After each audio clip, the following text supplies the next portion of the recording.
Assalamualaikum warahmatullahi wabarakatuh. Kami, kelompok 6, akan memaparkan hasil proyek dalam Project Based Learning mata kuliah Sistem Informasi Akuntansi kelas D. Lebih tepatnya, kami akan menjelaskan terkait siklus pendapatan pada perusahaan yang kami wawancarai.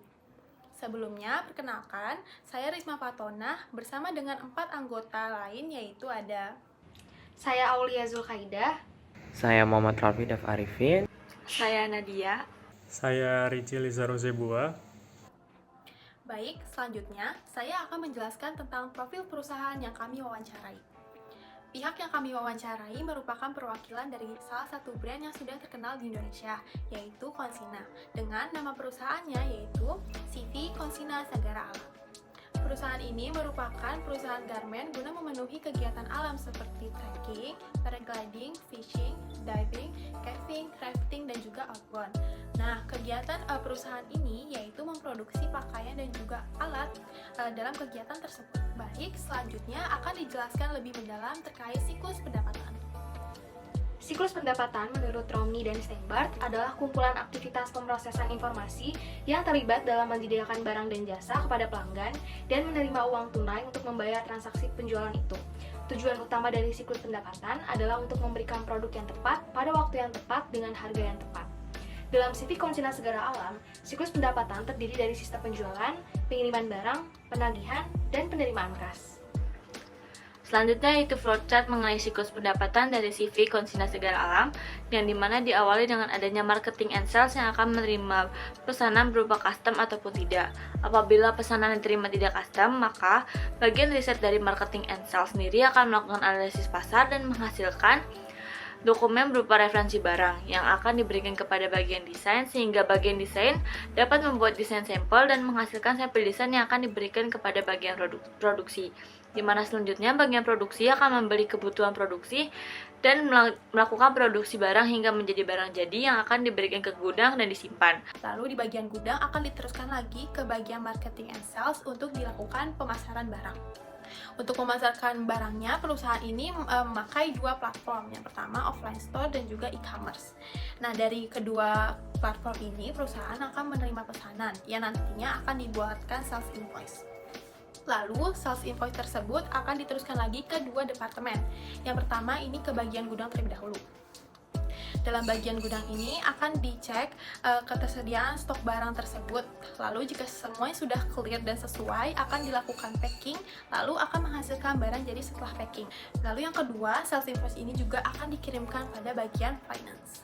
Baik, selanjutnya bagian marketing and sales juga menerima permintaan khusus dari pelanggan untuk memproduksi barangnya, yaitu dengan cara yang pertama menerima orderan dari customer, lalu nanti bagian marketing and sales ini akan melakukan kesepakatan lebih lanjut terhadap pelanggan, baiknya gimana, enaknya gimana, mau barangnya seperti apa, serta kualifikasi barangnya mau nanti kayak gimana.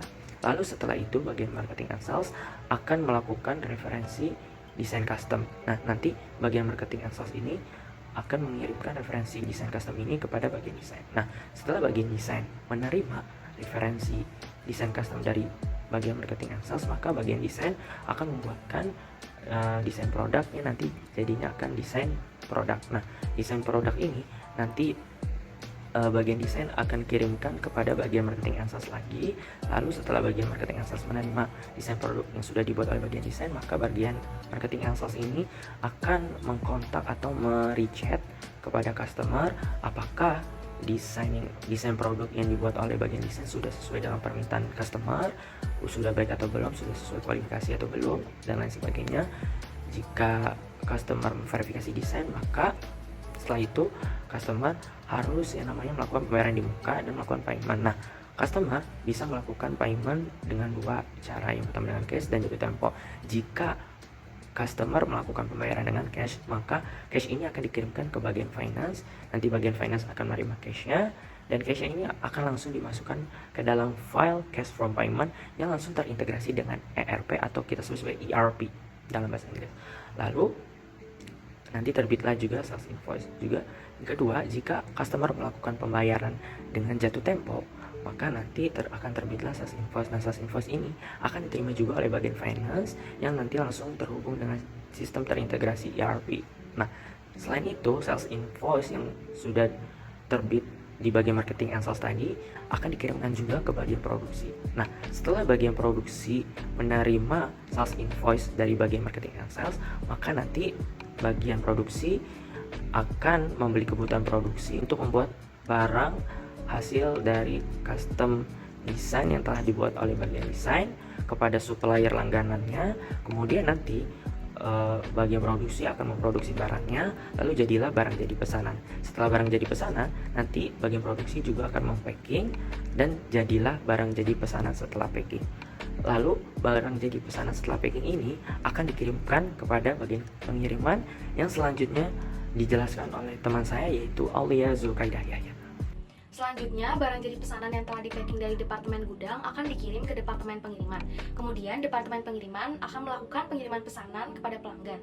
Apabila lokasi pelanggan masih di dalam area Jabodetabek, maka departemen pengiriman akan langsung melakukan pengiriman melalui kurir yang disediakan oleh CV Konsina Segara Alam itu sendiri.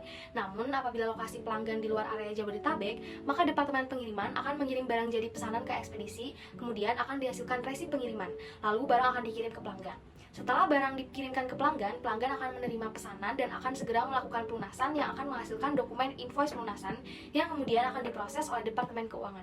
Oke, pada bagian finance, setiap sales invoice yang diterima dari transaksi pelanggan akan dikumpulkan lalu diinput ke dalam ERP. Nah, lalu ada juga pembayaran yang melakukan pembayaran secara cash transfer, akan dikumpulkan juga datanya dalam data cash from payment dan diinput juga ke dalam ERP. Di dalam ERP, data-data tersebut akan diproses dan menghasilkan jurnal voucher, laporan penerimaan kas, lalu input buku besar. ERP juga menghasilkan file penerimaan transaksi kas, lalu ERP juga membuat proses sales invoice. Jadi nanti ada sales invoice untuk dikirimkan kepada pelanggan setelah pengiriman. Nah, nanti ERP juga akan membuat daftar pembayaran yang akan dikirimkan kepada bagian bank. Nah, nanti daftar pembayaran tersebut akan menghasilkan slip deposit. Baik, itu dia tadi penjelasan kelompok kami terkait siklus pendapatan CV Konsina Segara Alam. Kurang lebihnya mohon maaf, terima kasih. Wassalamualaikum warahmatullahi wabarakatuh.